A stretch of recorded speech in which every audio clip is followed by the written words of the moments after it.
Hello, this is my more proper review of the IPV V2 with the 50 watt SX330 chip.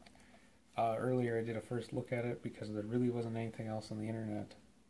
I was hoping a better reviewer might do something, but I haven't I haven't seen anything yet. So far I've been loving this device. I've only had it for about 3 days, so long term I don't know if it's gonna last or anything.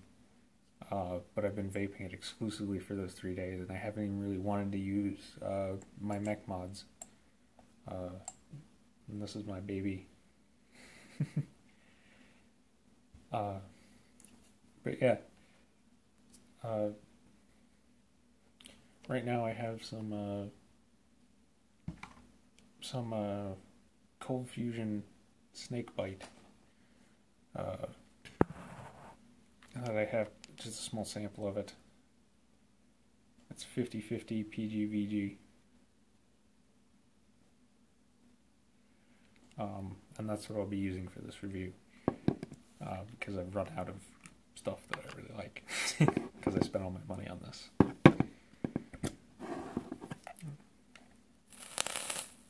And that's at 50 watts on 50/50. It's quite powerful at 50 watts. I have my Mephisto with the probably the least crazy build ever put on a Mephisto. I have I have a dual coil running at 1.3 to 1.4 ohms. I'm not really sure. At that, I'm right at the top range of the voltage this device can deliver with this, and it has been very consistent. And even down to the battery cutoff of 3.3 volts, I've gotten the same vape as I did with a fresh battery. So this device is regulating properly throughout the battery life.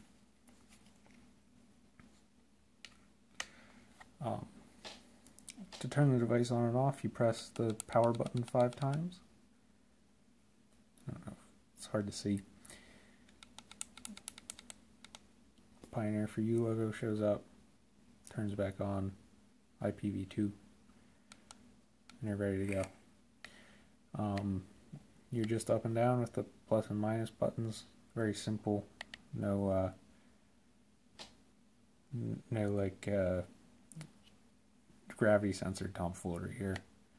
It goes all the way down to 7 watts.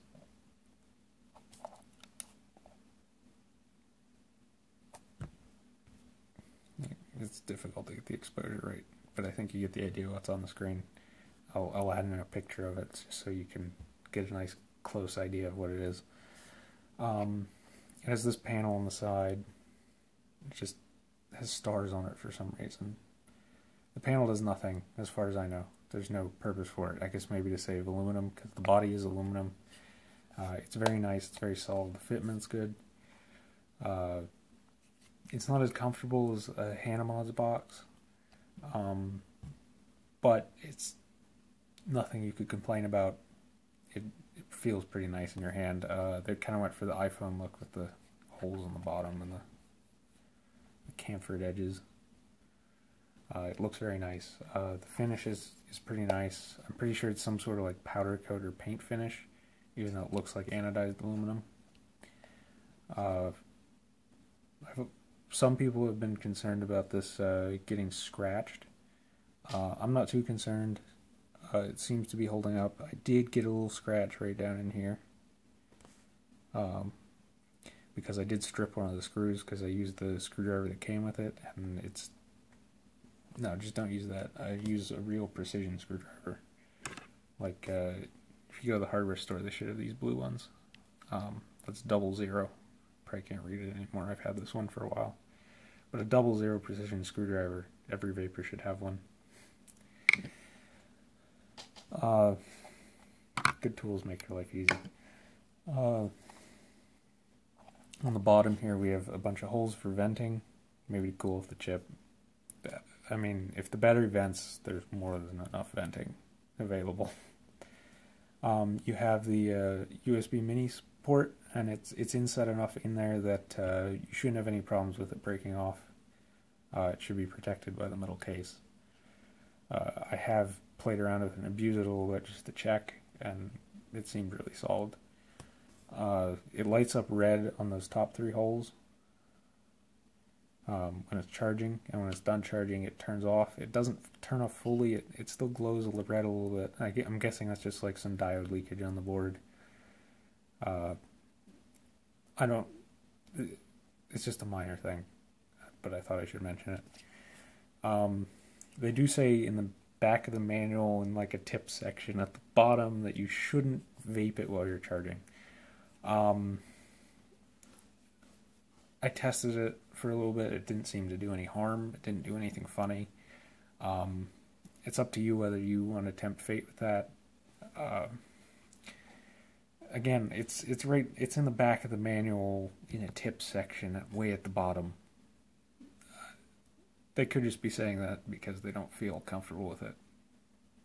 Because it will, your battery will get hotter, and the chip will get hotter if you vape it while it's charging. We can take a look inside.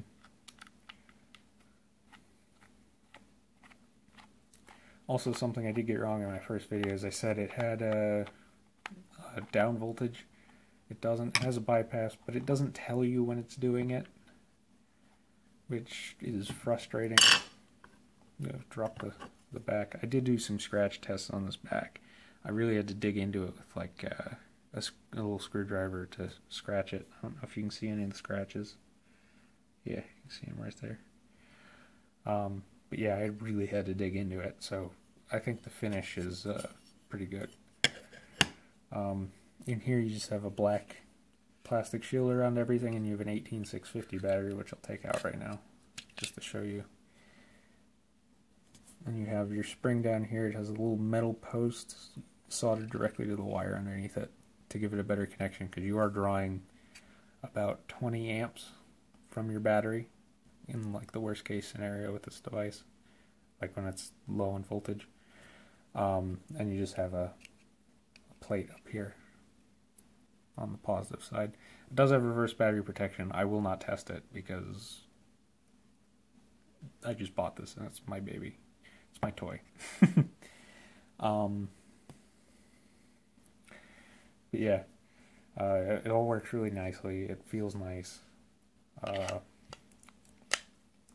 They're going from anywhere from 100 to 80 to $100 right now. I think I've seen them in B&Ms for about 130 if it's in a B&M yet. Which is a totally fair price. It's 30% markup. That's what you got to do if you're selling in a storefront. Just to break even, really. But yeah, it's a mighty fine device.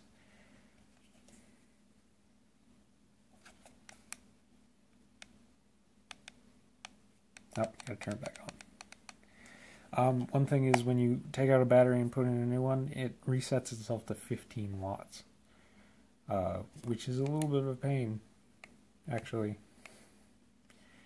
But it's minor problems. That's pretty much all this device has. The buttons are like a metallized plastic, and they're sort of clicky. They're definitely not as clicky as a Hana, like the little Hana BB button. But they have some nice feedback to them. I didn't go over the touch fire button. Use it.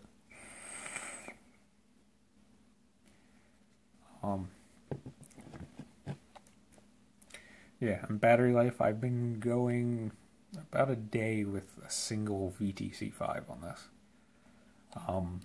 That's all the way from 4.22 volts that it comes off on my IntelliCharger back there to 3.3, which is the cutoff on this device. Some people might not be comfortable with the cutoff at 3.3. Some people only like to discharge their batteries to 3.4 or 3.5. The manual does say don't let the battery get below 10%. So I'm assuming they mean don't hit the cutoff. But 3.3 is an acceptable cutoff in my mind. Batteries are cheap enough that if I wear them out a little bit faster, big fucking deal.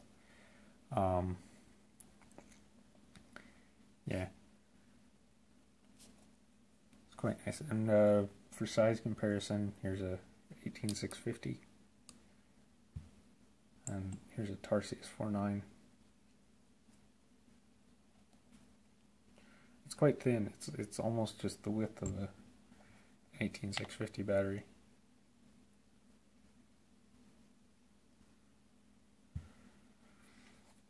And it's about as tall as a can of mods, or a real Hannah, if you have the money for that.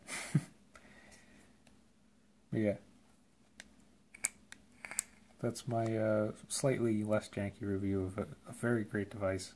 I probably should have gone over the packaging. If you want to know a little bit about the packaging, you can just watch my original video. I go over it. I guess I could go over what's inside. Get a little manual, just a nice little booklet, and right there, that, in case you were wondering where it told you not to use it as a pass-through, right there at the bottom. Don't use it while it's charging. It's up to you to decide what that means, because they're not very implicit about how important it is. You get the Asmodus distribution warranty card you can fill out, and then you just have a quality control pass box with a nice rubber foam in it to keep it nice and safe. I think that's a ridiculously long video. There's a lot of waffling. You get a box that has a shitty screwdriver. Get one of these. I hope that video is a lot more useful than my first video. Thank you, and bye.